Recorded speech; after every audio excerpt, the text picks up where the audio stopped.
এই অন্ধকারে কবরে কে কাঁদে রে? মানুষের গলার স্বর পেয়ে লোকটার নাম ছিল আদম, ছুটে গিয়ে নবীর পা জড়িয়ে ধরে বলছে, নবী গো দীনবন্ধু, করুণার সিন্ধু বন্ধু গো, তুমি তো আল্লাহর নবী ঈসা ইবনুল মারিয়ামা। আল্লাহ পাক ঈসা নবীকে ডাক্তার করে পাঠিয়েছিলেন। কোন কুষ্ঠবেদীর গায়ে হাত দিলে কুষ্ঠবেদী সেরে যেত, কোন কানা ব্যক্তির চোখে হাত বুলালে অন্ধতার দৃষ্টি সেরে যেত, কোন ব্যক্তি ন্যাংরার পা ধরে টানলে তার পা সোজা হয়ে যেত, কোন ব্যক্তির কবরের কাছে নবী গিয়ে যদি বলতেন, কুম্বি জিনিল্লাহ, ওঠো মুর্দা আল্লাহর রাস্তায় জিন্দা হও, কবরে মুর্দা জিন্দা হয়ে কথা বলতো। নবী কে জড়িয়ে ধরে বললেন, নবী এই কবরে আমার বিবি শুয়ে গেছে, কেমন আছে নবী একটু ডেকে দেখান। নবী ডাক দিলেন, কুম্বি জিনিল্লাহ, ওঠো মুর্দা জিন্দা হও। কবর দুফাক হয়ে গেল, মহিলা জিন্দা হয়ে গেল। যেমনি মহিলা জিন্দা হয়ে গেছে, যুবক এবার নবীকে বলছেন, হে আল্লাহর নবী, উনজুরু ইলাল আকসা ওয়াল ফাহুদুর, আকসার দিকে মুখ ঘুরান হুজুর, আকসার দিকে মুখ ঘুরান। মানে কি?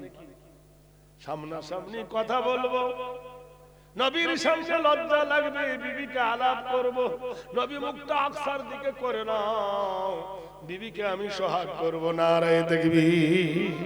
হ্যাঁ, যে মেয়েটা শ্বশুর বাড়ি প্রথম আসে, এত বড় ঘন্টা দেয় না, দেয় কি না? ওই মেয়েটা স্বামীর মোটর সাইকেল পরে তারপরের দিন যখন যায়, মাথার কাপড়টা খুলে কানের দুল দেখায় করে, ওকে চরণের মোড়ে পুলিশ ধরেছে, গাড়ি লাইসেন্স দেখা,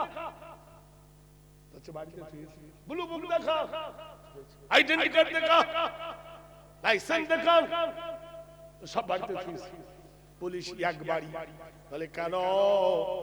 ঘরের লাইসেন্স গাড়িতে, গাড়ির লাইসেন্স বাড়িতে।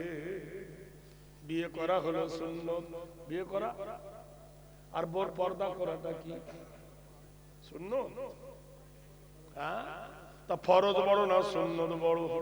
ফরজ করতে গেলে খরচ করতে হবে, ফরজ করতে গেলে খরচ করতে হবে। সাবধানে চলিয়া নারী পর্দা আড়ালে, হাদিসে আছে মানা, পরপুরুষ দেখিলে ভাবনিরা নাই, গজব কেন রে দুনিয়ায়।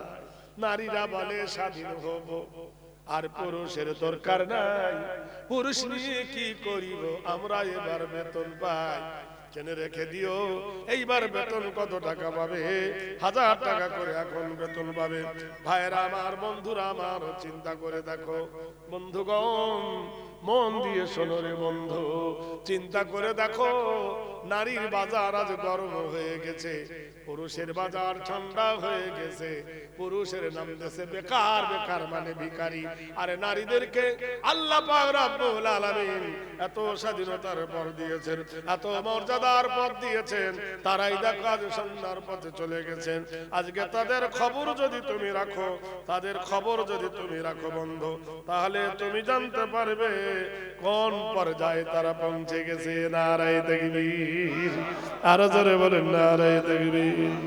আল্লাহর নবী যাই ঘুরিয়েছে আকসার দিকে মুখ, অমনি বিবির কোলে জড়িয়ে ধরে হাউ হাউ করে বলছে, কেমন আছিস? স্বামী বলছে, বিবি তুমি বলো কেমন আছো? তুমি আমার কবরে শুয়ে দোয়া করেছো, তোমার দোয়ার কারণে আমার কবরটা আল্লাহ জান্নাতের দরগা বানিয়ে দিয়েছে। ওয়াক্ত যখন শেষ হয়ে গেল, আল্লাহর নবী বলছেন, ওরে আদম সময় নাই, আমারও কাজ আছে, তোর বিবিকে ছেড়ে দে। এ বলছে, আল্লাহর নবী তুমি আল্লাহর নবী, দোয়া করো নবী আমার বিবি যেন না মরে। তুই প্রেমের পাগল হয়েছে, আমি তো হইনি, বিবি মরা মানুষ। বলে হুজুর ওর হায়াত নাই, আমার তো আছে। পৃথিবীতে সব জিনিসের ধার দেওয়া যায়, চাল দোকানে, তেল দোকানে, আলু দোকানে ধার চলে। আপনি আমার জন্য মিডিয়া হন, ওর হায়াত নাই, আমার তো আছে, আমি হায়াত দিয়ে ওকে বাঁচাতে চাই নবী গো। বিবি ছাড়া আমার জীবন চলবে না, আমার প্রার্থনা কবুল করেন হুজুর, আমার কথা আল্লাহর কাছে একটু বলুন। নবী গো শুনে নিন বন্ধু, এই বিবি ছাড়া আমার জীবন চলবে না। কাঠের নৌকা যেমন মাটির ওপর ভাসে না, পুরুষের জীবন তেমন নারী ছাড়া চলবে না। আল্লাহর নবী বললেন আর হায়াত নাই, বলে আমার তো আছে। হে নবী দোয়া করুন আল্লাহর দরবারে, আল্লাহ যেন আমার হায়াত থেকে ওকে যেন হায়াত বাঁচায়। নবী গো হাত তুলতে দেরি হয় কিন্তু কবুল হতে দেরি হয় না। আল্লাহর নবী সাহাত রাব্বানা আতিনা মাওয়াতানা আলা রাসূলিকা ওয়ালা তুখজিনা ইয়াউমাল কিয়ামা ইন্নাকা লা তুখলিফুল মিয়াদ। নারে তাকবীর, জনাব নারে তাকবীর। মহান আল্লাহর দরবারে নবী ঈসা বলছেন হতভাগা রে, তোর হায়াত দিয়ে যে বিবি বাঁচালি পরিণাম কিন্তু ভালো নয়। হিসাব করিস বন্ধুরে, চলি আল মুমিনিনা ওয়াল মুমিনাত ওয়াল মুসলিমিনা ওয়াল মুসলিমাত। আল্লাহর নবী চলে গেলেন, মেয়েটা আবার স্বামীর কানে ফুসফুস করবে, চগু আমি মরে গিয়েছিলাম, তুমি এতদিন কি করতে, যে তোর কবরে বসে বসে কাঁদতাম। এখন যদি আমি খাকুরদার বাজারে যাই তোকেও মেরে ফেলবে, আমাকে মেরে ফেলবে, বলবে ভূত হয়ে গেছে। মেয়েটা বলছে শোনো, তুমি যেমন আমাকে ভালোবাসো আমি তোমাকে বাসি। গ্রামে গেলে প্রেমের অঘটন ঘটবে, গ্রামে গেলে প্রেমের ভালোবাসার অঘটন ঘটবে। এই জঙ্গলের ভিতরে তুমি আর থাকবো, আমি আর তুমি দুজনে শুধু প্রেম খেলা খেলবো। স্বামীও রাজি হয়ে গেল। রাত কেটে ভোর হয়ে গেছে। বলল বিবি রে কতদিন ভালো করে ঘুমাই নাই, তোর কোলে মাথা দিয়ে একটু ঘুমিয়ে নি। পৃথিবীর শান্তি প্রিয় দুটো কোল হলো আনন্দদায়ক কোল। আল্লাহর নবী বলেছেন একটা শান্তির কোল হলো মায়ের কোল, মায়ের কোল হলো বিশ্ব শান্তির কোল, জান্নাতের কোল হলো বিবির কোল। হযরতে আব্দুল্লাহ ইবনে আমির রাদিয়াল্লাহু তাআলা আনহু বর্ণনা করেছেন, আল্লাহর নবী তাজদারে মদিনা আম্মা জান আয়েশা সিদ্দিকার কোলে মাথা রেখে 632 খ্রিস্টাব্দে সোমবারের দিন রবিউল আউয়ালের 12 তারিখ আল্লাহর নবী 63 বছর বয়সে আম্মা জানের কোলে মাথা রাখলেন। আয়েশার বয়স তখন 18 বছর।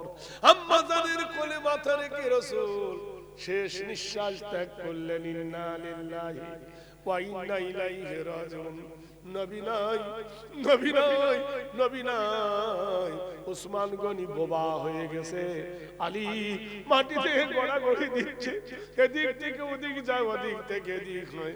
হাসান হোসেন নানা নানা বলে দোলায় কাঁদে, ফাতেমা কাঁদে, ওমর ফারুক বড় একটা তরবারি নিয়ে পাহারা দেয়। মদিনার মানুষ রে, যে বলবে নবী নাই আমি ওমর তাকে কতল করে দেব। পাগল হয়ে গেছে ওমর, নবীর সঙ্গে বাক্য হারিয়ে গিয়েছে। আবু বকর নাই, 3 দিন হয়ে গেল নবীর গোসল হয় না, 3 দিন হয়ে গেল নবীর কবর হয় না, 3 দিন হয়ে গেল নবীর জানাজা হয় না। বুখারী শরীফ। 3 দিন পরে এখন দামেস্কে থেকে উসমান হযরতে আবু বকর এলো। ওমর গিয়ে বলছে আবু বকর, আবু বকর তুমি বলো ইবাদতের দাম বেশি না মহব্বতের দাম বেশি? আবু বকর কেঁদে ফেললো। ওমর কি বলতে চাইছো? বলে আবু বকর বলো ইবাদতের দাম বেশি না মহব্বতের দাম বেশি? আবু বকর বলে মহব্বতের দাম বেশি।